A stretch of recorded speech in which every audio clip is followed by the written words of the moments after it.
Has Hollywood just found its next obsession? Well, let's talk a little bit about it. What's your favorite scary movie? Be afraid. Be very afraid. I want to be a fighter, like you. Oh, let it burn! Let it burn! Did you miss me? You have to shoot them in the head. They always come back. The boat can leave now. Tell the crew. Well, sometimes that is better. Good luck. Hey everybody, I'm KillJoy Jake, and as a lot of you already know, I have been obsessed with the movie Obsession for the last couple of months. The Curry Barker flick is one of the most exciting success stories in the space of horror for some time now. Barker and his creative partner, Cooper Tomlinson, went from making silly little shorts on their YouTube channel, That's a Bad Idea, to producing one of the most successful indie horror films ever made. Obsession has reeled in over $450 million against its $750,000 budget, making it one of the most profitable horror films of all time. There have been a lot of great comedians or YouTubers turned horror filmmakers lately, if it's Zach Cregger with Barbarian and Weapons, super excited for his upcoming Resident Evil, or even Kane Parsons with Backrooms, as well as whatever the future of that franchise holds. All great movies across the board, but Obsession, man, it's just my number one. Now, as we previously reported on this page, throughout a variety of videos, Hollywood is scouring the internet for more ideas similar to Obsession and Backrooms. Original concepts that speak to the younger generation. With that, a variety of intriguing new projects have already been announced. Due to the Backrooms creepypasta origins, a number of similar stories have been given a hasty green light. The Mandela Catalog is getting a feature adaptation from Steven Spielberg's Amblin Entertainment alongside Shelby Oaks producer Aaron B. Koontz. Viral monsters from digital artist Trevor Henderson are getting their own features like Siren Head and Cartoon Cat. Zach Cregger is even co-writing the Siren Head feature. And the next VHS installment will be SCP-themed, based on the fictional internet archive of terrifying anomalies. As someone who grew up with these internet horrors, I'm so excited to finally see them being taken seriously for future films like this, and hopefully all these projects are better than that crappy Slender Man movie from 2018. Speaking of which, now that all of this is popular again, can we get a redo on Slender Man? Now, in the wake of all of this news, a very intriguing bidding war has just come to a close for the feature film rights on a supernatural short film that made waves at South by Southwest this year. This short feels right at home with some of those creepypasta concepts we were just talking about. Written and directed by Theo James Krekis, Jealous People Are Ugly People follows Vasily, whose housemate Luke just got a job that the two were gunning for. As the jealousy clouds his mind, a destructive force falls over him anytime he feels envious over his friend's new gig. And then the best bit, my CD comes and takes me for this brunch at this members club. The short can currently be viewed on Theo's website, which will be listed in the description of this video. It's a really interesting short, and I encourage you to go watch it over on Theo's website before I talk spoilers for it later on in this video. You have been warned, stay tuned. Deadline has just reported that New Line won the bidding war over the project after multiple parties were interested. Jealous People premiered during the Midnight Madness section at South by Southwest this year, where it gained studio attention. Krekis will of course write and direct. Now, to play devil's advocate, making just one great short film doesn't exactly make you the next Curry Barker. There is, however, some proof that Krekis is already following that same successful path as Mr. Barker. For instance, Obsession wasn't successful just because it's a really good horror film. Those come out every single month in my opinion. There are tons of factors as to why Obsession blew up at the box office this year, one of them being the cast and crew posting non-stop on their socials about the film online. Many of them already had a very large following, spreading word of mouth like never before. For example, Cooper Tomlinson has been making shorts joking about being rock hard for trivia night, Indy Navarrete went viral for streaming The Last of Us on Twitch, and Malcolm Kellner, the beloved bartender in the film, has probably seen the most success out of anyone. I know they want to do this Oscar campaign for Indy Navarrete and Michael Johnston, but I think the real person they should be campaigning for here is Malcolm Kellner. That single line he has in the movie to Nikki saying open or close, I mean, it just really solidifies the themes of Obsession. I get 7 figures plus per role. Yeah. And I only took 3 figures for Obsession.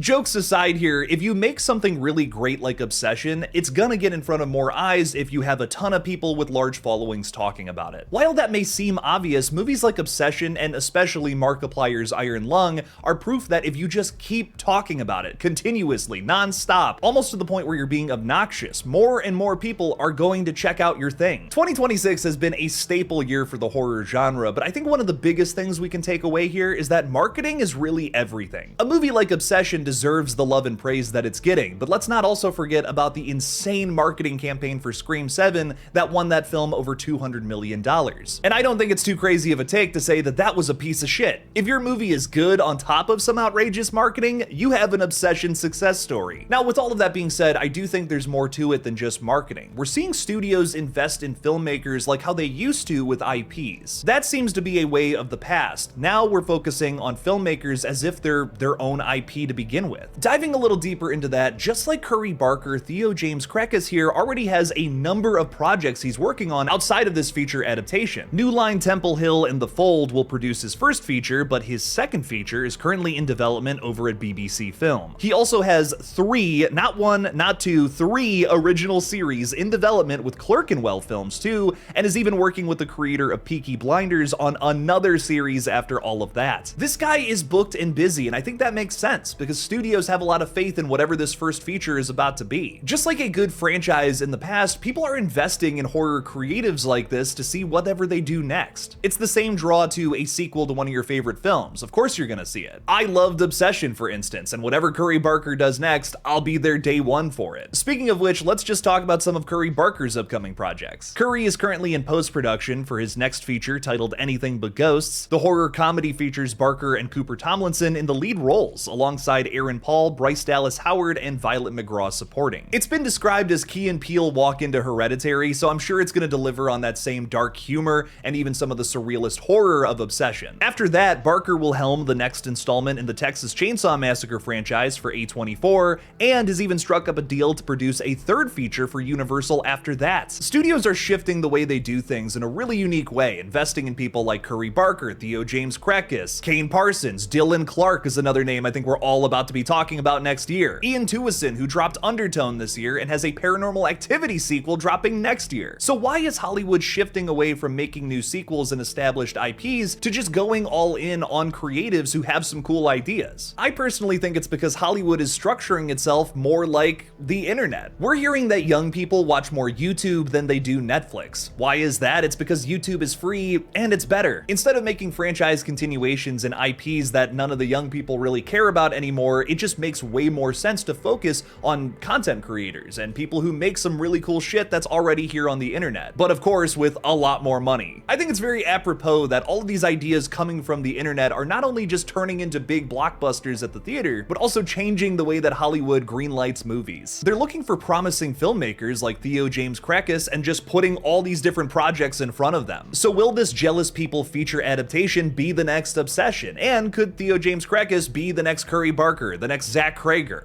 I think so. To finally get into spoilers on Jealous People, the short almost has this Final Destination energy, where anytime Vasily hears about Luke's good fortune, his evil eye makes something awful happen. Luke accidentally cuts off his own fingers and even has a vape explode in his face in some bloody, shocking moments. It's then revealed that Luke is actually jealous of Vasily for having someone in his life that cares about him. This leads to the twist at the end that both of these characters have a bit of an envious evil eye. To me, this has the same energy as Obsession, in the sense of we're creating something new from something that feels so familiar. Within its short runtime, it's emotional, shocking, terrifying, well shot, and even features a great twist amidst three characters and a single setting. That is not easy to do without a good script and some great performances. I also love that Vasily in the short looks a lot like Chance from Smosh. Whatever this feature adaptation is about to be, I think it is certainly something to look out for. Considering that this bidding war has just concluded, I doubt we get the movie any sooner than 2028 or beyond. But I'll be keeping an evil eye out for any updates.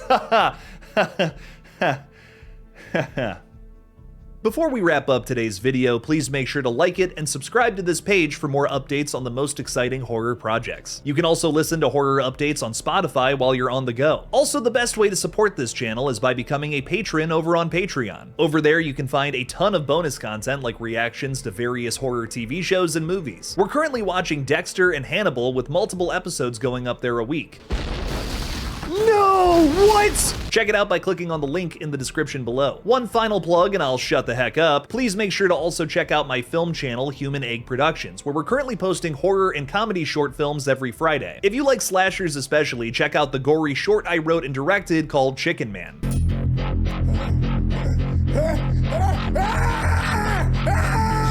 Thank you to everyone who supports all of my pages. What do you guys think about this short film? Do you think it could be the next Obsession? Also, what do you guys think about Hollywood focusing on creatives rather than franchise IP? Let me know your thoughts down in the comments below. Thank you guys so much for watching. Please subscribe, and as always, don't forget to kill it out there, y'all.